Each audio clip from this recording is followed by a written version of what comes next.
હું કોઠારિયા રોડ ઉપર ward number 16 માં આવેલ ન્યૂ કેદારનાથ સોસાયટીમાંથી આવીએ છીએ અમે બધા।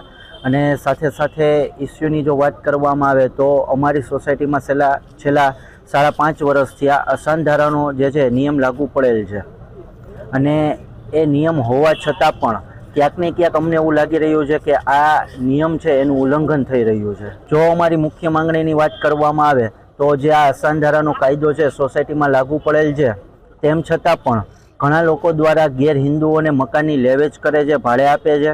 તો આ બાબતે કલેક્ટરશ્રીને ખાસ આવેદનપત્ર આપવાનું કે ભાઈ આવા લોકો ઉપર જે છે કાયદાકીય કાર્યવાહી કરવામાં આવે અને સાથે સાથે જે પણ પ્રોપર્ટી છે એ ગેરહિન્દુને વેચાણી છે એની ઉપર યોગ્ય કાર્યવાહી કરે અને અસાનધારાનું ચુસ્તપણે પાલન થાય એ અમારી મુખ્ય માંગણી છે।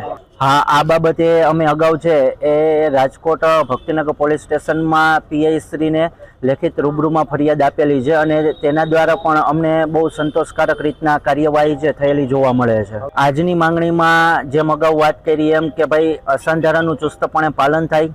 જે લોકો છે એ મકાન ગેરહિન્દુને વેચીને ગયા છે, એની પ્રોપર્ટી વેચીને ગયા છે, એની ઉપર યોગ્ય કાર્યવાહી કરવામાં આવે અને અમારી સોસાયટી છે એ અંદાજે 35 વર્ષ જૂની સોસાયટી છે, તો એની અંદર સનદનો જે ઇસ્યુ છે એ પણ શક્ય હોય એટલી ઝડપે સોલ્વ કરવામાં આવે। અને અમારે જે આ બધી રજૂઆત કરવાની છે કલેક્ટરશ્રીને કે જે અમારી સોસાયટીમાં અસંધારો લાગુ પડેલો છે 31મી સાલ સુધી છે, તો શું કામ વિધર્મીને મકાન વેચે છે? એ વેચવાનું થતું નથી। અને જો એ લોકો આવે છે તો આજુબાજુમાં હિન્દુને બધાને તકલીફ પડે છે, એમને જમણવારથી રસોઈમાં તકલીફ પડે છે।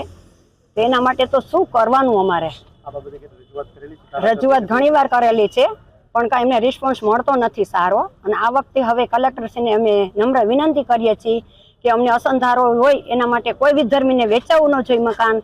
અને અમારી સોસાયટી 35 વર્ષથી આ બહાર પડી છે, તો એના માટે સનદ કે દસ્તાવેજનું કેમ કાંઈ લેખ નથી? અમારી ફાઇલો જતી રહી છે, તો એના માટે કાંઈ હજી કોઈ ઉલ્લેખ થતો નથી। તો અમારે કેટલીક વાર અહીંયા ઓફિસે આવવાનું, એના માટે અમે રજૂઆત કર્યા કલેક્ટરશ્રીને નમ્ર વિનંતી કરીએ છીએ।